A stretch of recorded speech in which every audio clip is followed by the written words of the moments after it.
What's up, guys? Welcome back to another episode of Behind the Facade.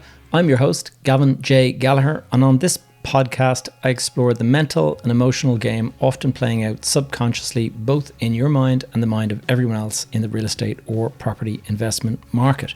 The key to success in this game is to master your mindset and behavior, to take control of your thoughts, your emotions, and most importantly, your ego. Welcome to the show. What's up, guys? Welcome back to another episode. And this week, it's going to be of particular interest to anyone out there who is trying to raise a mortgage. Now, I'd say that applies to the vast majority of people who are out there looking at property and listening to this podcast. So this is going to be a really interesting episode. Those of you who are interested in raising a mortgage, there's a whole lot of preparation work that you need to do. I'm going to discuss all of that with my guest this week. My guest is Mags Barrett, also known as Margaret Barrett, if you're looking for her in LinkedIn or any of that. But my guest this week is Mags, and she is the head of mortgagenavigators.ie, which is a mortgage provider, not a provider, but a broker. And we're going to have a great old conversation about the process of getting a mortgage and how they can help and the specialisms that they have and various things like that. But I think the tips and suggestions and things like that are going to be super helpful for all of you guys that are in the process of thinking about buying a property, building up to, saving your deposit and stuff like that. There's a little bit more work than just having the deposit. There's actually getting mortgage ready before you even seek for the approval. And so all of that stuff we're going to cover with Mags. So guys, without further ado, my discussion with Mags Barrett. Mags Barrett, welcome to the podcast. Thanks very much, Gavin.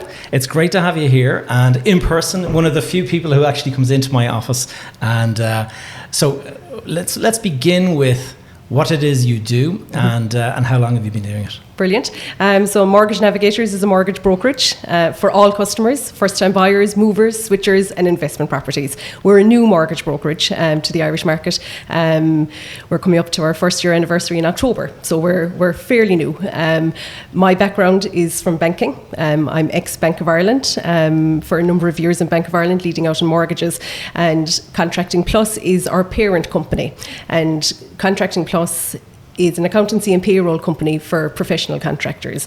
And that cohort of customers has a very, very difficult mortgage journey.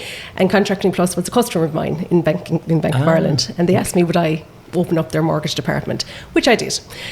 Took me a little bit to take the jump because I was having a really good career in Bank of Ireland, but took the jump and haven't looked back. So I suppose since we've come to market, we have worked with the Irish lenders to maybe ease that mortgage journey for especially that cohort of customers throughout Ireland. So we have offices in Cork and Dublin, and obviously it's an online tool, so we're nationwide. That's brilliant. Well, I can actually see why it would be difficult, and we'll get into that customer journey now in a little bit. But why don't we take, for the purpose of just a bit of context, take us back. And you started in Bank of Ireland, presumably. Have you been there since you kind of started your career? No. Okay, tell us. So I've had a very checkered career, if you want to talk like that. So I left college. My first job actually was in the timber industry. Worked with a company called OSB Group. Went in there for a summer job, actual first proper job that paid a weekly wage, and they asked me to stay on as they opened a greenfield manufacturing plant for veneering products. So spent over 5 years at it was actually called NDV, Northside Doors and Veneers, still going. So I went from greenfield to exporting into the UK and Northern Ireland. And then a job came up in a town close to my hometown in the motor industry as a business and marketing person. And I said, you know what? I'm going to go for it, and went for it, and spent 11 and a half years with Newmarket Motors. Oh, wow. And had a fantastic career with Newmarket Motors. Got married there, had my 3 babies there, complete life cycle with Newmarket Motors. And then the kids were that bit older, and I often call Bank of Ireland my midlife crisis. Right. But I suppose took a step back and said, am I going to stick with the motor industry for the rest of my life, or am I going to go further? So I suppose looked at my skills that I had and chose banking. Later life, I was 35, so later life joining Bank of Ireland, and joined actually in a very junior position when I entered, and had a fantastic career. You know what I mean? I had a number of years in Bank of Ireland and went from customer advisor position to mortgage advisor to mortgage manager. When did that move take place? Because obviously we went through the crash and everything like that. That was it. So I suppose I worked in the motor industry when it was boom. You know what I mean? Yeah. Newmarket Motors at the time were one of the leading Audi dealers in Ireland, based in North Cork, which was, you know, funny in itself, but it was. So like we were selling Audi Q7s like there was no tomorrow, like back in 2005, 2006. The good old days, yeah. The good old days. And I was the finance manager there, so I was getting fine, hefty commission checks at the end of every month. Went out on maternity leave in 2008, came back in 2009. And let's just say that commission check went from shriveled. Oh Lord God, unbelievable! Yeah, couldn't believe it. And you know, it was funny. My first boy was born in October 2008, and we bought the Examiner the day of his birth, and the big headline was recession. You know, so I was like, but we didn't know what it meant. Yes. You know what I mean? Yeah. No, I'm an 80s child, so I grew up in a recession. But by God, did I figure out what a recession was when I returned to the motor industry. And we weathered that storm, you know what I mean? We weathered that storm. You know, we had a very, very loyal customer base back in Newmarket Motors, and they survived, and they're still surviving quite But they weren't selling as many Q7s. So. No, I can tell you, probably. And you know, the problem was is that you had customers going back in, try to trade in their Q7s, and you didn't want to take it as a prize, nearly. You know, so I suppose seeing the boom bust in an industry that really felt it, big time. and you know, didn't feel it in the property market at that time, but it was very, very relevant. And I've always said that, you know, the motor industry is actually the first indicator of something going a little bit wrong. You know what I mean? So that's exactly what I can remember, because I was watching the market like crazy back, because I had borrowed a lot of money for different projects and stuff like that around 2006-07. Yeah. And I can remember looking at news in America and seeing just signs of trouble brewing and hearing about it on a kind of regular basis. And then they started talking about how the car dealerships were feeling it first, and after the car dealerships, then it was the banks and stuff. Yeah.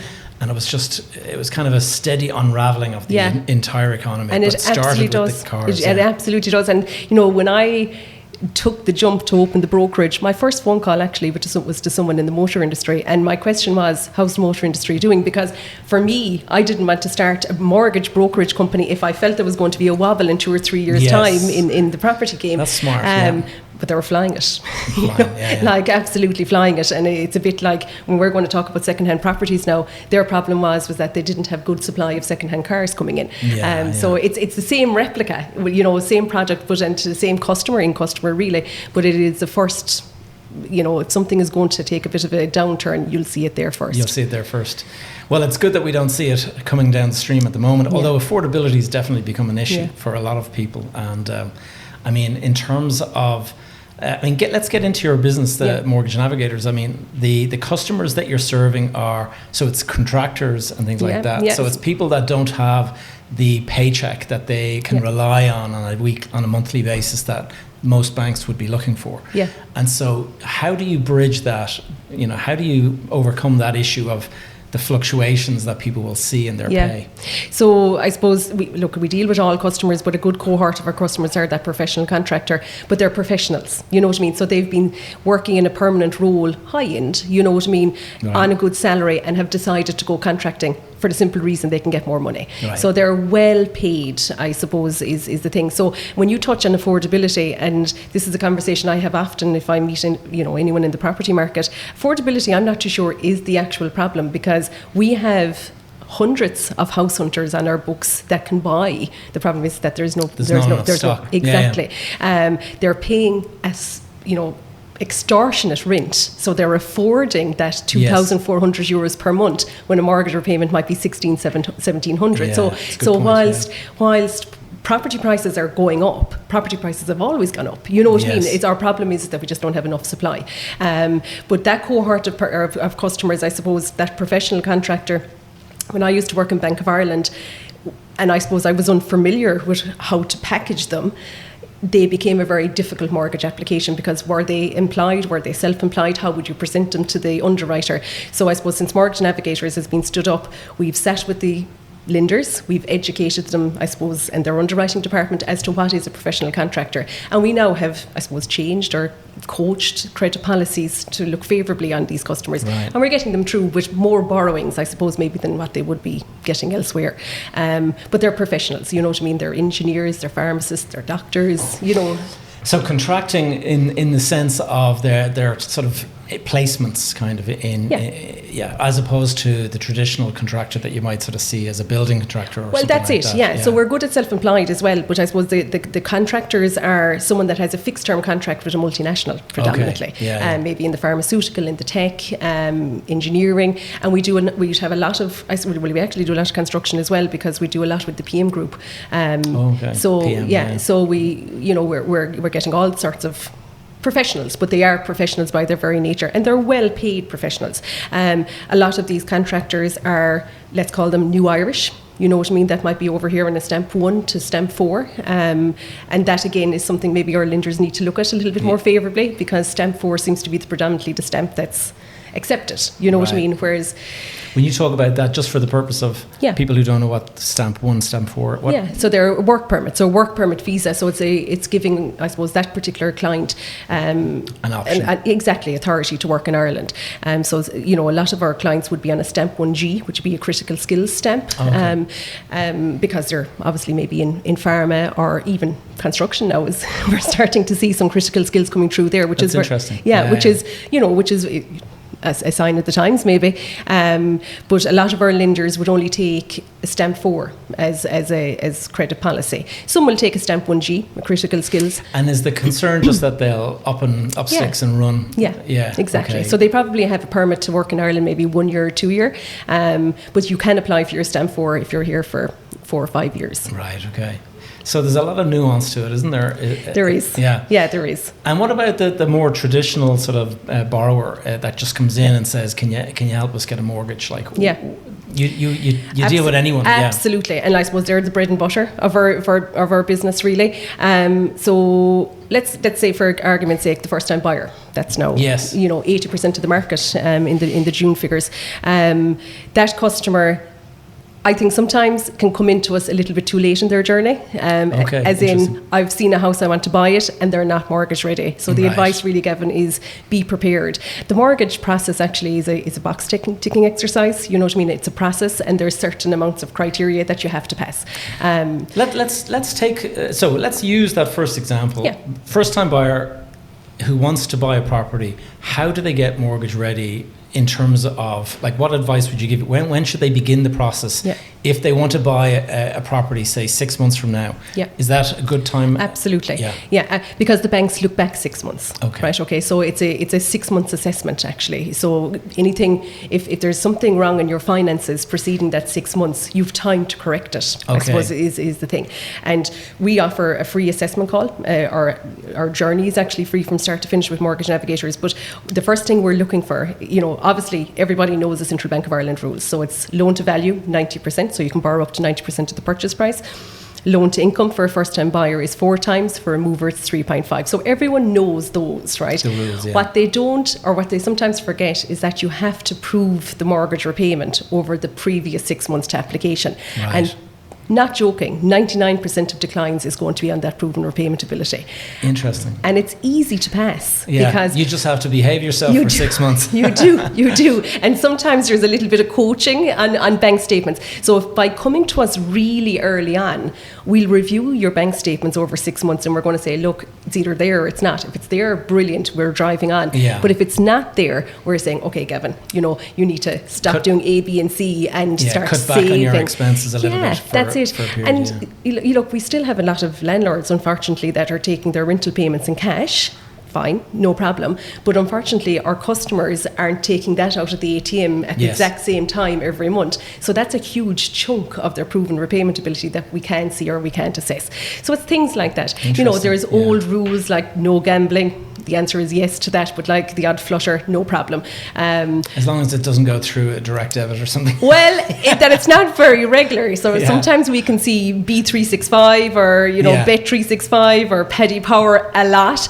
And that's the conversation where you're going, okay, that actually needs to stop and come back in 6 months' time. Take it out of the ATM. And That's it. Well, interestingly, I had a case not so long ago, and I don't know if you'll be listening to this, but obviously we had a lot of those gambling habits on the statements, and next thing we saw transactions going to his friend on a weekly basis on his Revolut account. He's borrowing money and stuff. Well, that's it. So look, I suppose, as I say, you're presenting the best version of yourself to the lender, and they do get under the hood. You know what I mean? Like they really do. I mean, they will query anything over €500 that is out of course. So it's get it right for 6 months proceeding.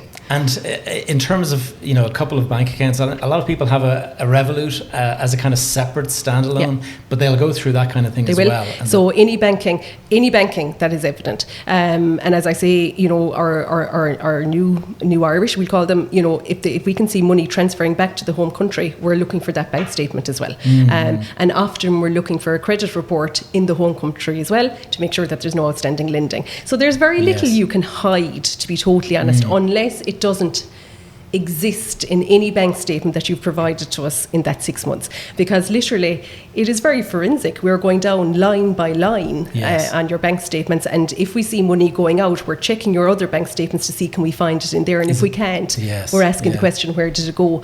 And that sounds very extreme, but I suppose we have to ensure that when we submit your application that the underwriter is looking at you and saying, they're a sure bet of paying back the mortgage repayment.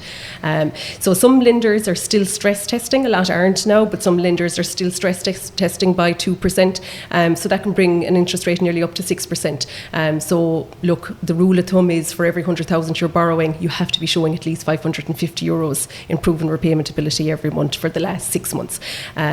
But you can get it right, you know what I mean? And we're good at coaching to get it right. Sometimes our customers can fall off the road to success, but we're good at coaching and keeping them close. After that, it's finding the property, but no one will entertain you. There isn't an auctioneer in the country that will entertain you unless you have mortgage approval. Yeah. And tell me this, in terms of, so we've talked about the first time buyer there who's going and buying, and they're going up to 90%, but somebody that's thinking about buying a property for investment purposes. Tell us the process there. Is it similar, or because I know it's 30% is the deposit, but what about in terms of the ability to repay? Because obviously the property will generate a rental income. Does that come into it? It's actually solely on, whilst there is a financial assessment or credit assessment done on the borrower, it's actually the property is what the lenders are I suppose interested in, and it's a tough calculator to pass, right? Okay, so it's a maximum of 70% loan to value, and the rent is scaled back. So you're passing a hard calculator to start with, right? So some lenders are assessing you at 70% of the rental income. Some lenders are assessing at 50% of the rental income. So you have to be able to pay your mortgage if you're only collecting 50% of the rent. Exactly. Oh, wow. Exactly. Okay. So it's a double, it's 2x basically your interest cover. And some lenders are stress testing their interest rates, right? Okay, on top of that stress of the monthly rental income. So it's tough. It is absolutely tough. I suppose the banks, back when we talk about the boom bust area, they probably got hit hard with investment properties. They were the first properties that, people let go. Yeah. You know what I mean? So they did get burnt. So their lending criteria is definitely stricter on an investment property. So what we're seeing, I suppose, on the ground is that this is now with high rents being attained in the Irish market at the moment, we're seeing that their appetite will want a property in a large town or a large city. They're not interested in an investment property in a rural town. They want something to make sure be easy to move on. Yeah. Exactly. Their appetite for one-bedroom apartments is low. They'll want at least two bedrooms. It's a better asset, I suppose, to sell if anything. Easier to shift. Exactly. But the first assessment to pass is on the rental income, and that, I suppose, the application process is that we are assessing the property, and an independent valuer goes out to visit that property and confirm the attainable rent on it. So there's massaging the figures, really, you know what I mean by that. So it needs to be sound. But like I say to everyone, there could be a time when you will not get 6 months of rental income. So you need to make sure that you have a bank of rent sitting there to service the mortgage repayment. But it is a max of 70%. We probably find it the best application is a 50-60% loan to value, if I have to be honest. And that's a good chunk of money. You know what I mean? Huge, like it's a good chunk of cash. Really, you know what I mean? The other thing that they've very little appetite for, and we're seeing a lot of this at the moment, is that we have young people that are trying to get on the property ladder, on the investment portfolio ladder, that don't have a private dwelling house but are trying to buy an investment property as their first property. Banks have very little interest in that also. They'll want you to have a private dwelling house and that your second property then become an investment property. The good news is that banks are lending. That's the good news. Yeah, it's a difficult enough thing though, because as I was saying to you just before we started recording, I've heard a lot of people sort of, they go for the private dwelling, but the idea is they're just trying to get over that hurdle of having to have so much cash up front. And of course the problem with that is then when the banks go to stress testing you on your next loan, they'll identify that, well, hold on a second, this property is, they'll start, shortfall in it. Exactly. Start picking holes in it. Yeah, but there is so ICS mortgages. So their interest rates are quite high at the moment. You know what I mean? You're talking 7.2%. It's not a cheap interest rate, but they have appetite for investment properties if they fit the criteria. Right. So as a portfolio builds, they'll allow you to release equity from an investment property to purchase the next one. Right. So you can pretty much bankroll if you have enough equity, but to start out you need a very low loan to value so that you're retaining equity. So you're adding value to the property, creating equity, and then you can pull that out. Exactly. And so that's what we call the B or strategy. Yeah, I mean, it's interesting that ICS are doing that all right. The only thing, I suppose, the bit of risk that goes with that is that you're going to have cross-secured properties, and so the security on the first property is tied into the second. Is that not the case? No. Yes, it is. Oh, yeah. Sorry, I didn't know. Yeah, it is. If one falls, you could end up with the whole lot falling. Yeah, absolutely. So, like, what we're starting to see is that we have, maybe an unencumbered property that they're trying to release equity on to buy the next one, and that's risky. You know what I mean? Now, like, because you now have you own it outright, and now you're tying it into a second property. Well, you're handing over your title deeds. You know what I mean? Probably for a 30% or a 40% loan to value. So it is risky, to be sure. But it serves a purpose, I suppose, is the other thing. It depends, I suppose, it's down to the cash flow and the opportunity. Some of the clients that I work with are they're looking at the HMO model, and that seems to be producing quite decent returns in terms of somebody that would be getting $2,000 a month from a property might be able to get 4 or 5, which is obviously great.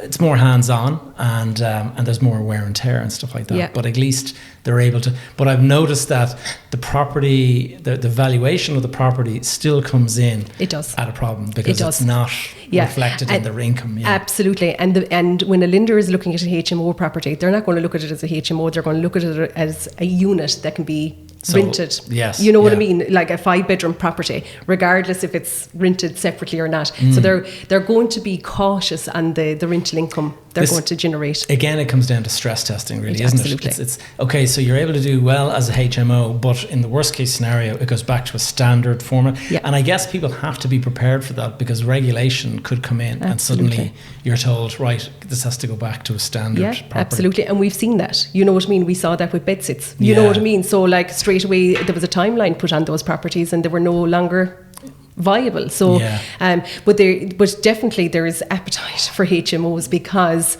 there's such a, I suppose, low supply of investment properties. You can nearly charge what you want these days. If the rent cap was removed, maybe. Well, it's funny because not everybody. It's funny about the rent caps and stuff, because if you're going through the standard letting procedure, then of course you have to do that. But some people are looking at licensing, which is more like a bed and breakfast. And so Mags, what do you see as the challenges at the moment for people that are coming in speaking to you? I mean, the 6 months. If somebody they identify a property and they say, I'd like to go and buy this, but they haven't spoken to you before now, the likelihood is they're just not going to qualify because their 6 months is not. Well, it depends. You know what I mean? Like, on their level of income, the dream client actually is someone that is paying the 2,000, 2,300 euros per rent. When you hear that and you're like, is it going out of your bank account? And they say yes, and you're like, no problem. You're going to sail through a mortgage application. You know, it is the person actually that are maybe starting out, you know, with their, let's say, their new partner. she's renting a room, he's renting a room, and one is in cash, and it's a bit messy. That's the problem. You know what I mean? It's the couple, as I say, the dream purchaser is the one that's paying the high rent because automatically they've ticked the biggest so credit assessment. You've proven that for the last number of years you've been stably paying your rent. The problem then, Gavin, with that customer is that they don't have the deposit, right? Okay, because they're putting every euro they have into the rent. So that customer is being herded, and I use that word all the time to describe it, towards the new bills because they don't have the 10% deposit plus their fees for the second-hand property. So whilst the affordability would be better to buy in a second-hand property market, they're herded for the deposit. So that's something I've been, right or wrong, I'm not too sure, because one person will say if you put it onto the Help to Buy scheme onto the second-hand properties, you're only increasing prices. But the problem is that we have thousands of customers that do not have their deposit. Don't have the deposit. And we now know that the average age of a first-time buyer is 35. The average age? Yeah, is 35. And if you look at that, I have this written down here somewhere, if you look back 10 years ago, that 25 to 40-year-olds were 60% of the market, and they're now down to 17% of the market. So we're losing a generation, to be quite honest. And that's people living at home probably to a degree, isn't it? Jesus, 100%. And they can't get onto the property ladder. So whilst there is incentives there for first-time buyers, it's not suiting all, but I suppose the biggest challenge our customers have is that it's a stressful journey, and it can get stressful very, very quickly. So they come to us, we get them approved, and we let them into the open to find the property, and they're not there. They're not there, and they get burnt out. You know what I mean? And disappointed. You bid on something, and then you have another. Sort of you're just underbidding. Absolutely. So it's very, very challenging. And I suppose the advice we're giving to customers that are looking to buy a previously owned property is that they become best friends with the selling agents in their area, and I mean nearly to the point that they're ringing them once a week, wondering what did you value this week, because trying to get ahead, get the foot in the door. To get ahead of the 100 people that's going to follow them to that property once the for sale sign goes up. For the first time buyer, again, being prepared and being knowledgeable of what's happening in the community that you want to buy in. So is there planning permission approved? Is there developers looking at ground? You know what I mean? So that you're ahead of it the whole time. You have your ear to the ground, basically. Absolutely. And get educated. You know what I mean? Like, you can become an expert in anything fairly lively. But get educated on what's happening and where you want to buy. The mortgage part, as stressful as it is actually the easiest part. It's easy. In terms of an application, so let's say somebody's done all the coaching and they've got their 6 months. From the moment when somebody says, we found the one, how long does the process take till you actually think you can have the money ready to go? Depending. So if it's new build, you're probably buying off plans in today's climate. So you're waiting for the house to be built, right? Okay, so that'll take as long as the developer gets it done. So that could be 12 to 18 months. A second-hand property, I'd had this discussion with a solicitor during the week saying, what is going on in the Irish market? Because the conveyancing process has gone so slow. We have clients that went sale agreed last November and they still haven't got it. Wow. Still haven't. November, wow. Yeah, ridiculous. Like in all my years doing mortgages, I've never seen it so slow. And there's a number of factors. Land registry is backlogged with the last number of years. They can't just get on top of it. We have conveyancing that is still on written document. You know what I mean? There is no digitalisation at all of the conveyancing process. So everything together has nearly brewed the perfect storm, and we volume. But you've also got people that are trying to clear their property, and the person that's living in it can't find somewhere to move. And so it's like you're basically asking someone to become homeless unless they move out. Yeah, absolutely. And like the stress that we see that, the person because there is a few hours in that day of handover that you actually are homeless because you've left your rental property and you're taking the keys of your own. So and it always happens on a Friday. I don't know why, but sales always just close on a Friday. And I don't know if that's a legal thing. I don't know. We're always messing with solicitors, and it's always the solicitor's fault, and we blame the solicitor. But again, it is stressful. So if you're buying in a chain, you need to really have your ducks in a row. You know what I mean? Yes. Obviously, if you're selling your own and buying another one, the person you're probably buying from is doing the exact same thing. So it can be cumbersome. So like to there's answer, a lot of points of failure potentially. Yeah, absolutely. So like when we're talking to a customer that is buying in that chain, like we're always looking for the closing date of solicitors, because that drives everything. You know what I mean? So we're letting the lender know, we're making sure we've all our completions documents in thing. And remember, as a broker, we don't get paid until the mortgage draws down, so we want it drawn down fairly lively. But it's really gone slow at the moment. And in terms of somebody discussing that chain thing there, if you're trying to sell, so bridging finance or something of that nature, does that come into it? Do you? Not available. Was available back when we talked boom bust, but was available in the boom. There is a lender that is looking at a bridging product coming out. They're looking at it with a while. We were expecting to have it launched earlier in the year. It hasn't come to fruition. I'm hoping that it still does, because it's a product that's badly needed in the property market. So just, I suppose, to explain what a bridging product is, just in case someone doesn't know what it is that you're selling your own property, but you don't want to sell it because you want to ensure that you get the keys to the other one. So you get a loan in the interim, and then when you sell your own property, you pay off the loan. It's an expensive form of finance. Well, it used to be anyway. Well, you're covering two mortgages at the same time, you essentially. Are. And it's a little bit going back to the proven repayment ability. I have no doubt when that bridging product will come out, you'll have to prove that you can carry the two debts at the one time as well. So there's a bit of preparation involved in that. But it is absolutely a product that's required, especially for customers where we're seeing the bridging product is badly needed, is that I'm living in my home and I want to build on the site next door. Right. But trying to get the two mortgages together might be a problem. You know what I mean by that? So, or if I'm moving county, you know, so there's a huge requirement for a bridging project in Ireland at the moment. It's interesting just the amount of stuff that's required, and yet there's nobody out there servicing the product. It's interesting. It's like everyone's so focused on the low-hanging fruit that they're not sort of looking at the stuff that requires a bit of an extra stretch. They're looking at first-time buyers, Gavin. Like that's where banks are gone. You'll see it with the lowest interest rates in the market are all aimed at first-time buyers. And is that because of the grant? There's a couple of things. That green energy rate that we see all the time, that's the bank doing their CSR. You know what I mean? They're ticking a box for somewhere up the line. And it's great. You know, cheapest interest rate in the market is 3.45 now. 3.45 compared to 7.2 you mentioned earlier. On an investment property. Now that's ICS. There is cheaper interest rates than that available from the main lenders, are in around 5.5%, 6% depending on loan to value. But they're all aiming towards that B3 rated property, which is predominantly new build. You know what I mean? Yeah, of course. You know, it's funny you say that, because we've built some houses in Shankill and I moved into one of them, and it's an A1 rated house. And I can remember just looking at the different options out there and stuff like that, and it's a good deal cheaper. It is, because of the rating. And they're better houses. Have no doubt about it. They're definitely a better house. You know, sometimes we'd have a client that's buying a house and they're a D or an E. You know what I mean? And they're like, "Am I making a mistake?" And you're like, "Well, look."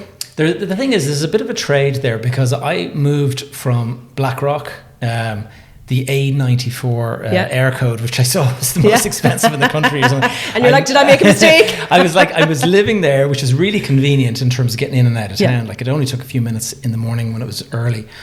I'm about, I'd say, 6 or 7 kilometres further out now. And so there's more traffic in the morning, things like that. But I've moved out to a nice, you know, A-rated home. Yeah. The house I was in, I would say, was a D-rated. It was kind of an 80s kind of thing. Yeah. And the bills to heat it in winter were horrendous. I can remember we had the gas bill would be coming in and it'd just be on all day just to try to keep the heat in the place. Now I think I'm probably paying around 1/3 of what I was for the same property size. You know? And I'm sure at times you're kind of saying this house is too hot. It's true. In summer certainly it is. And there is a bit of a trade-off, because what we're seeing is that the newer build properties now are smaller. You know what I mean? Smaller, further out a lot of the time. Absolutely. You're moving outside the urban boundary the whole time. The garden is smaller. You know, everything about it is that bit smaller. Yes. So there is a bit of a trade-off. But I suppose it's what I'd like to say here is that if you are buying an older property and it requires works to bring it up to a good energy rating, the banks will actually lend on that also as part of your mortgage journey. So you can borrow at the same time to bring your property up if it increases the overall value of the property. Yes. Which it will do. And it will.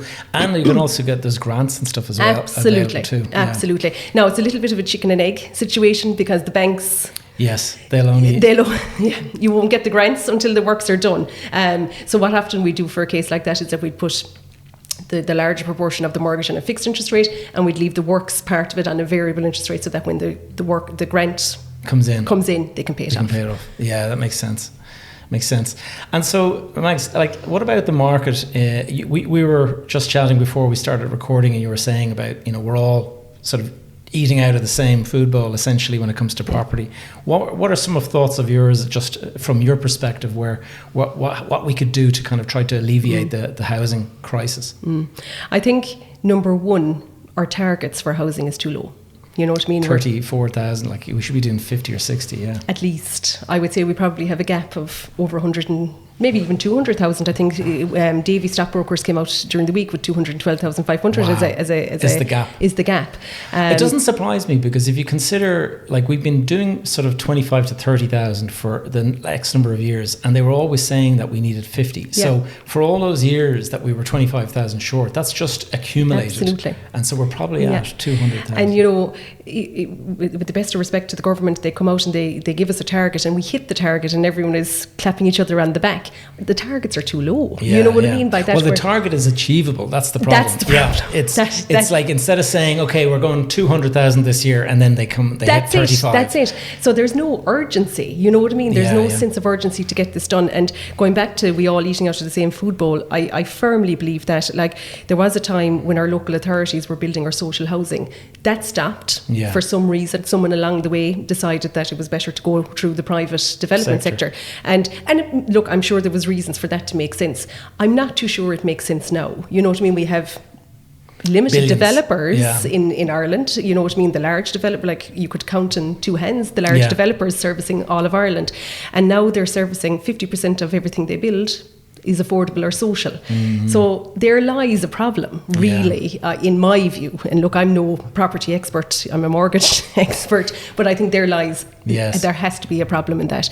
And I think from a planning perspective also, we're kind of getting it wrong. You know what I mean? We're building that 3-bed semi-detached. That doesn't suit the lifestyle or the life cycle of the customer. You know what I mean? So we all know we have an ageing population, but I don't think we're servicing that ageing population. Yeah, although if you're trying to go after the first time buyer, then probably it is the right product, isn't it? Absolutely. Yeah. But like, because of because we have such pent up demand, that cohort of customer have now become the biggest purchaser.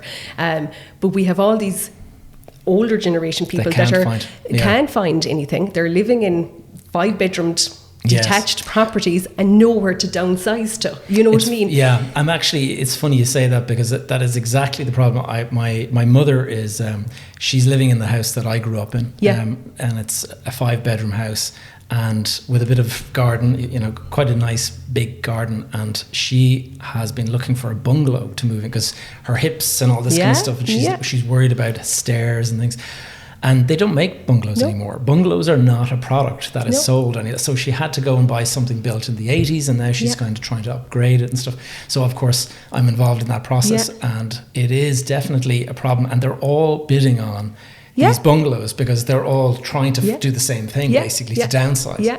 And, like, if you look at our census information, there's probably more 60-year-olds in the country now than there is 25-year-olds. You know what I mean? So if we don't get a handle on that, or if the government or the developers don't get a handle on that, me and you are in trouble. You know what I mean by that? And our children certainly are in trouble.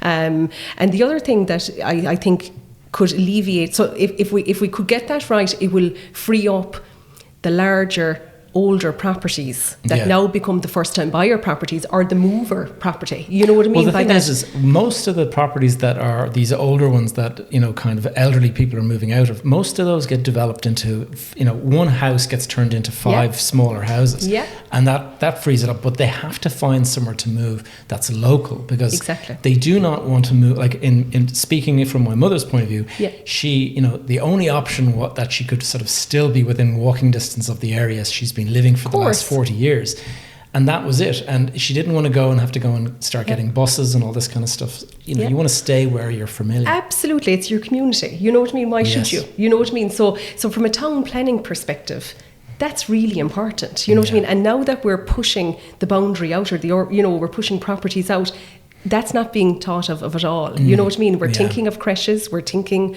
of playgrounds, but we're not thinking of what happens when these people reach 60, 70, 80. The form factor as well, just like the fact that people are now building 3-story houses and stuff like that. In fact, those houses near to where my mum is living, and they actually built 4-story houses. There you go. And they're building up. They're building straight up, and then they're quite narrow, obviously. But they managed to get an extra 1 or 2 of these houses into the site. There you go. The other thing I think would maybe alleviate some little bit of pressure is that we have forgotten that we are a rural Ireland. You know what I mean? And I come from a rural background. I come from County Cork. And good luck with trying to get planning. You know what I mean? I'm married to a farmer. We went for planning and got declined. This is a number of years ago now. This is back in 2005.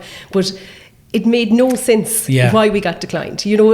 But anyway, even though you're locals. Well, he's farming on the land, you know what I mean. Now, you know, his dad was still alive. You know, we needed somewhere to live.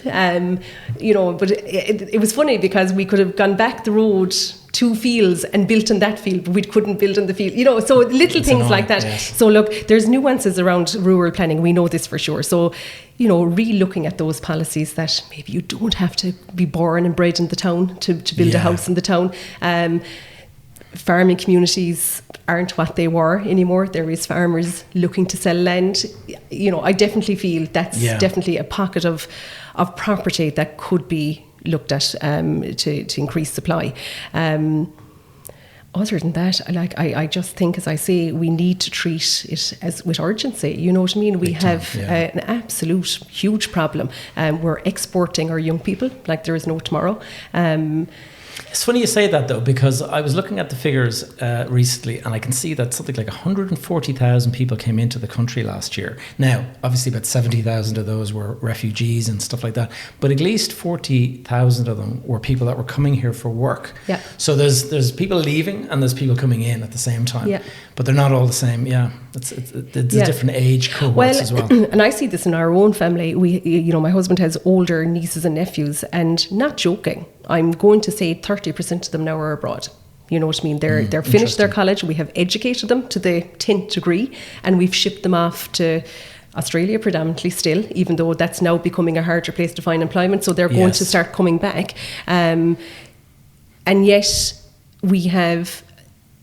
And the main reason, like, and I give this my nephew's story on this, he's been trying to buy a house in our locality for the last number of years and nothing has come up. You know what I mean? Because it's a small rural town. So they're not building stuff in the area. No, there's no building. There is like zero building. So you're waiting for a mover to happen. And that's not happening either. So it's become a real bottleneck. And it's no wonder then our first time buyer is age 35, and it's no wonder that our children population is decreasing, that the average family is now 2, you know what I mean? So there's a knock-on effect to all of it. And what the biggest thing is that we're in Ireland, or an island of foreign direct investment. So we now have employers trying to buy property so that they can actually fill their... Well, we've seen Ryanair there recently enough bought the entire estate out and Swords and stuff. And I'm seeing that more and more. In fact, I heard somebody I know runs a hotel, and he said that at least 20% of their rooms were actually filled with their own staff that they could not get accommodation for. Yeah, there you go. I know one particular hotel group that have been buying properties up around their hotel, and it is for staff, you know what I mean? And, you know, these are lower paid staff, you know, so like they have to, you know, they're not going to be paying the 2,400 euros per month in rental outgoings. So, you know, we have a budget coming up. It's going to be a giveaway, I wonder. I'm not too sure it's going to be a giveaway in property, but certainly I think, you know, heading in with a target for 2025 of a meagre 36,000. It is. It's low. It's not a stretch goal. No, it's not at all. Well, it's achievable. You'd hope so. You'd actually hope it's achievable because it's badly wanting. But to be quite honest, I think the government needs to take a step back and say, do we look at new ways of building properties? Is there faster ways of building properties? Prefabrication, things like that. So, Max, we were just talking about, if in the event of trying to build more properties, I mean, we have as I've been saying to a lot of people, one of the issues is just construction capacity just isn't there. And already we have an industry that is flat out. I mean, I can tell you try to get anything done now, it's delays and delay and delay. because the guys just don't have the labour. And so if you wanted to go and increase it, we would have to do something really dramatic. And I was thinking about back when Qatar won the World Cup, and I moved to Qatar soon after, pretty much within 6 months of that announcement, I moved to Qatar for a period of time, and I thought there's going to be this bonanza, so I moved down there, and I can remember them talking about they had to build all these football stadiums, and they were saying, but what are we going to do with this small country after all the football is over? Like, what are we going to do with all these football stadiums? And then they were talking about building tens of thousands of apartments and hotels and stuff to accommodate all the hundreds of thousands of people that were going to come for the World Cup. And they say, but then what are we going to do after that? Because we're going to be stuck. So what they did was just bring in tons of big, huge cruise ships. And the cruise ships sat off the coast, and people would come in and out every day. And that was a way of obviously and so I was talking with my own sort of clients that we have a little mastermind with, and we were talking about, that could be some sort of a solution where you bring in thousands of labourers and they just sit floating off the coast at Dunleary or something like that. And build. And every day they come in and they go off to sites and they do it. And then when all of that is done, the more houses that you build, the more of those that can actually be permanently accommodated. But at the moment, we just can't get over that kind of... Yeah. But I wonder, is it labour is our problem? You know what I mean? And I know that there is a shortage of labour, for sure. Yes. But... our population has grown by 1.4 million. It's documented. Yes. There has to be more labour there. Well, there's also, the thing is, it's funny because I looked at this, I've been kind of studying this for a while, trying to get my head around it, because I agree with you. And I say, well, how is the population growing and yet we don't have the labour? If you look back to the 1990s when the boom, sort of the Celtic Tiger boom, what happened was there was a move from the agricultural sector into the construction sector. People that were working as farm labourers found it was much more lucrative to be construction labour. Same kind of hard work involved, but it was more money in your hand. So they all trained up, tooled up for that. And then when the crash happened, a lot of people either went abroad to live or they decided to tool up again. And so they got jobs in tech companies and stuff, or they went back to university. So I know electricians that went back and did an electrical engineering degree because they had a couple of years of unemployment likely ahead of them. So why not just get the degree now that I can kind of have the time? And we haven't been incentivizing young people to take a trade. You know what I mean? Like, I remember when I was doing my leaving cert, definitely 30% did a trade, that way, and it was the done thing, and it was quite normal. It was normal, whereas it's not now. You know what I mean? Well, the thing is you can sit at a desk and have it's funny. I was speaking to somebody who just got a job recently in Meta, and they were saying like that. You sit at the desk, air conditioned. You've got free food, in a little canteen just down the corridor, and you sit there all day, and you go off and you have your little breaks for 15 minutes and all this. And you could do that, or you could work at a building site and you're hauling like block work and stuff like that in the winter when it's pissing rain outside. So you can kind of wonder, But still, we immigrated a cohort of people to the UK to build the UK. We immigrated to America to build America. We have immigrants coming into Ireland, you know what I mean? And we're preventing them in lots of cases from working. So do we change our tack on that a little bit and allow these people to... We definitely need some fresh thinking for sure, and it's just to get a little bit creative instead of the way it is at the moment, where it's kind of like old protective kind of, industry protection and things like that. Well, let's not do it any different. It's the same with the legal system. You were talking about the fact that everything is still done on paper. You try to bring in like the blockchain or something like that to record all these things. You can imagine the uproar you'd have in the law society. You would absolutely, for sure. I had a solicitor's pack that came down in PDF, and he wouldn't accept it by email. And I'm like, so what do you want me to do? Actually print it off and put it in the post? And he was like, yeah. That's ridiculous, isn't it? Really? So we definitely... the planning system's the same, by the way. It is. I was speaking to my architect who's doing the project for my mother's house, and he was explaining that you have to print it all off, and you have to go and you have to stand at the counter and hand it in and put your fee in. Whereas it could just be click button. And then he was saying he was doing a project that was a heritage site. And because it was heritage, he had to do 10 copies of every single drawing. And all that is, you would think that a single email with the few PDFs, they could go and print it 10 times. Ridiculous. Yeah. Well, it makes no sense. You know what I mean? It absolutely makes no sense. So, like, if you've those little bottlenecks, yes, how many more do we have? You know what I mean? And I do think it needs someone to come in and re-look at every whole step involved. Like a housing SAR or something like that. 100%, completely independent of the government, you know what I mean, completely independent of the developers, because it's broken. We're proving that our system is broken, and it's broken from the day the developer buys the land to putting in the planning to getting the finance, like we talked about, larger developers, where they get their money from. Our Irish retail institutes should be more responsible for lending into the property market also, very true. At a reasonable interest rate. That's reasonable. What's reasonable now? Oh, well, I don't know. Tell me this, actually, that's a good point, Mags. Where do we see interest rates going in the next 12, 18 months, in your opinion? If you had asked me 2 weeks ago, I would have told you we just seen a reduction in the ECB, and then the markets in the US took a knock, so now they're stabilised again. September will be very interesting. Inflation is nearly where they expect it to be. We've always been aiming for this goal of 2% inflation across Europe. It's there about 2.4, 2.6 given any given month. Will we see a 0.25% reduction in September? I actually hope so. I think we need it. I think the Irish market needs it. We're no longer the cheapest in Europe. You know what I mean? We're well behind at this stage. So the Irish banks probably do need to relook at interest rates to some point again. Yes. The average interest rate in June was 4.3 versus 3.7 in Europe. So we're well ahead. Wow, we're way ahead. Yeah, we're well ahead. Do I see interest rates coming down overall? All things being equal, the answer is yes. The Eurobar that would predict lending rates for lending institutions to buy their money is predicting in the next year and a half 2.95. So we're heading there, you know what I mean? 2.95. Yeah. Okay. Would you like to see 3% again for residential properties? You absolutely would. I was talking to somebody based in the US, and he was saying over there, you can get like a 30-year mortgage fixed for like 2%. He got it during the COVID crisis. He fixed for 2.5% for 30 years. Well, we have a provider in Ireland that offers a one mortgage, which is Avant Money.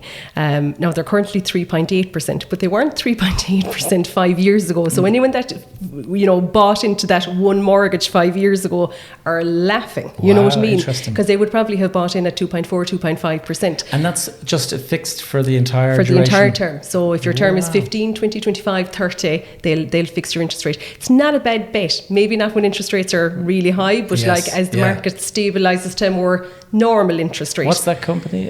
Avant Mortgages. Avant. Yeah. Jeez, I hadn't heard of that. That's interesting, because anytime somebody talks about America, like, that's America for you. Yeah, no, it's a great product. Like we'd have, let's say, switcher movers that have a reasonably low mortgage left, but have no intention of putting a lump sum in the near future of the term. That's a really good product to be on. You know what I mean? At least you know what's coming. And they also allow customers to overpay on their mortgage principal by 10% per annum. Okay. So it's a good chunk. Short it down. Yeah, you can. It's a good chunk. So it's fairly flexible. But interest rates, as I say, 0.25, please God, in September. Will we see another one before the year end? People are predicting that we will. I'd be thinking that we will also. Which will in turn, and this is the sad reality, push up property prices. Well, what you'd hope is actually you'd see the second-hand properties coming to market a little bit more, because people are sitting on properties that are on a reasonably low interest rate, and they're saying, Jesus, if we move off our 2.5 now, we're going to be paying 3.8 or 3.6%. Why? That's an extra cost that we don't want. So if interest rates come down, it might encourage those people to move. Will it? Look, I honestly believe property prices are going to keep continuing until we get until we get that 200,000 that you're talking about. Absolutely, it's going nowhere. You know what I mean? So, and as I said in the outset, the borrowing power of our customers isn't necessarily the problem. You know what I mean? We have the Help to Buy scheme that has a ceiling of 500,000. That's now too low. It's not servicing, certainly not the Dublin market. I think it's under review. We'll probably see an announcement of that being increased in the upcoming budget. But as I say, I'd love to see that personally being available to the mover market as well, because I think it will help people to just get onto that second-hand property. Right, But yeah, no, it's a difficult market for those starting out. I pity them. You know what I mean? It is like, as I say, people come to us saying, "Oh, Jesus, the mortgage process, it's the easiest part of the journey, unfortunately. It's finding the property is the hard one." Mags, it's been an hour, so I'll start winding it up now. There's a few things I'd like to ask. First of all, what advice would you give your 18-year-old self if you were starting out again? I'd buy early. That would be my advice. Get in early, because whilst people be saying to me, "Oh God, is the property price going to burst?" You know, it's going to burst. We're definitely going to burst. If you look at property prices to where they were back in the boom bust, we're ahead. You know what I mean? So it comes in cycles, and you have to think, if you're buying property, you have to think in 10-year cycles. That's my 2 pence worth. I think you're absolutely right. And the other thing I would say is people are kind of going, "Oh, we're now more expensive than we were at the last boom." And I'm saying, yeah, but that's 17 years exactly ago. And we have to kind of move it away as well a little bit and move on from it. But I mean, it's 17 years of, you know, if it had just continued to go up and up and up, you'd be already above that. You know? Absolutely. Like, I'd love my kids to be property owners before they ever intend to get married. You know what I mean? That they have a property, so that they're starting with something. That would be my hope. So, but they're young now. But so that would be my thing. There's no right time to buy a property.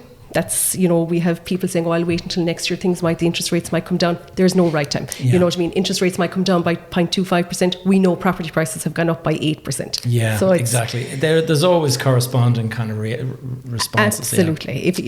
If you're looking at buying a house, you buy today. Mm-hmm. Mags, tell us, how can we find more about you and your business if we want to reach out to you? Yeah, you can log on to our website, which is www.mortgagenavigators.ie, or I'm all over LinkedIn.